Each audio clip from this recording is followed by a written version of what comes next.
Saya mah beli mobilnya cash aja, walaupun mobil-mobil tua, nggak mau kredit, pusing. Nah, ini banyak komen yang di kolom komentar gue yang bicara seperti kalimat di atas tadi ya, yang barusan gue omongin. Gue di sini mau ngasih sudut pandang gue, gitu loh, antara membeli mobil secara cash dan membeli mobil secara kredit.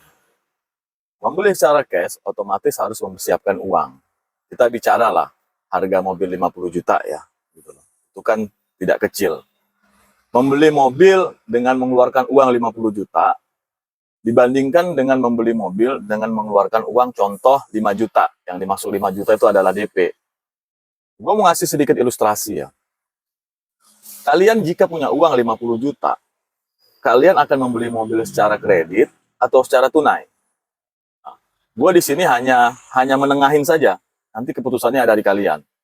Kalau uang 50 juta itu dibelikan mobil secara tunai, maka yang dapat itu mobil-mobil yang mungkin tua ya, yang mobil di atas usianya di atas 10 tahun, mungkin 15 tahun. Contoh, Kijang tahun 95, atau mungkin Starlet, atau Great Corolla, atau Espas, atau Suzuki GX. Nah, itu range-range mobil yang di harga 50 juta.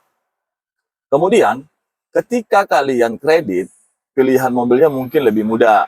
Contoh, Avanza 2012 up dah, itu mungkin, atau Calya, mungkin DP-nya anggap 5 juta.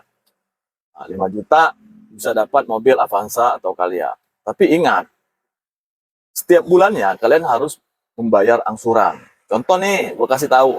Dengan DP 5 juta, mobil yang tahunnya tinggi, 2015 ke atas dah, itu kan kurang lebih angsurannya 3.500.000 selama 5 tahun. Sekarang kita hitung, 3.500.000 tersebut dikali setahun aja, dikali 10 aja 35 juta. Kalau dia dikali 12 tahun, kurang lebih 40 juta. 40 juta ditambah 5 juta DP kalian berarti 45 juta. Otomatis, nah, secara logikanya aja, dalam setahun kalian bisa mengumpulkan uang 45 juta. Artinya 45 juta itu sudah mendekati mobil yang seharga 50 juta. Dan kalian tidak mempunyai kewajiban bertahun-tahun ke depan dan tidak terikat pada sebuah kontrak ya, leasing gitu loh. Karena setiap kontrak itu pasti ada punish dan reward gitu loh. Ada sanksi ketika terlambat, ada sanksi gitu loh. Jadi, gue mau ngasih gambaran aja ke kalian. Kapan kalian beli mobil cash, kapan kalian beli mobil kredit? Pertanyaannya, lah bang, berarti abang nyaraninnya cash ya? Pastinya gue nyaraninnya cash ke kalian semua gitu loh. Kenapa? Karena kalau cash itu, kalau buat kepentingan gue pribadi, itu transaksinya cepet. Datang 1 hari, beli mobil, transfer ke gue, beres. Nah, kalau proses pengajuan kredit, customer yang datang ke gue, itu kan butuh lama. Seminggu sampai dengan 10 hari, baru nanti gue dibayar oleh pihak finance. Baru setelah approve, durasi sekitar 10 hari dah, baru tuh ditransfer lah pelunasan mobilnya ke showroom. Jadi gue kalah di waktu. Beda dengan cash. Cash itu cuma butuhkan waktu sehari 2 hari, itu udah masuk full ke rekening showroom. Kemudian, gue mau kasih satu catatan juga. Gue mau tanya ke kalian, apakah kalian itu ingin memiliki mobil itu tapi mengambil manfaatnya di depan? Contoh, kalian usahawan, kalian harus membawa barang-barang karena contoh kalian dagang ayam ya, pengusaha ayam, kan itu harus dikirim tuh ayam-ayamnya ke ke lapak-lapak. Itu emang gue sarankan ya kredit gitu loh. Kalau emang uangnya nggak ada, tapi kalau uangnya ada ya cash aja.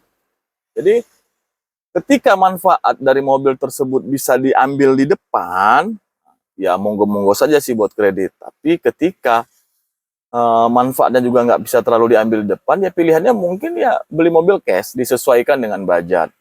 Nah, pertanyaannya, apakah mobil tua itu kan repot bang, banyak maintenance gini-gini? Sebenarnya nggak juga. Mobil tua itu kan mobil yang low tech, teknologinya rendah. Kalau mobil muda itu kan udah high tech, udah ABS, udah ini itu. Dan ketika itu ada kerusakan, ada masalah ya, itu pasti perbaikannya biayanya lebih tinggi dibanding mobil-mobil tua. Contoh Starlet, masih karburator, itu kan ngerawatnya gampang. Kemudian gue mau kasih tahu ke kalian, kalian mungkin kalau masa-masa lebaran pernah lihat kan, orang-orang mudik tuh ke Bali, ke Jambi, ke Medan, pakai Kijang, mobil-mobil tua, nggak ada masalah kok. Nah, kalau mobil-mobil bekas itu, yang ketika kalian beli mobil bekas, yang perlu harus kalian perhatikan itu ya kondisi mobil. Di VT-VT gue sebelumnya kan gue selalu bilang tuh bagaimana cara memastikan mobil itu dalam kondisi baik. Mungkin kalian bisa cek dah tips-tipsnya gitu loh. Jadi kalau pertanyaannya bang mana lebih baik beli mobil cash atau kredit? Kalau jawaban gue pribadi ya kalian beli cash. Dan gue sebagai pedagang mobil tuh seneng. Jadi hari ini kalian datang cocok, besok transfer full. Nah, uang kalian itu bisa gue putar lagi, cepet. Kalau kredit, gue tuh butuh waktu tuh seminggu sampai 10 hari prosesnya baru gue dibayar oleh pihak finance. Artinya gue sudah kalah di durasi waktu untuk memutarkan uang. Gitu. Oke guys, jadi sebenarnya gue sih nggak mihak kanan kiri, cuma gue ngasih pandangan pribadi, keputusan ada di kalian. Thank you, wassalam.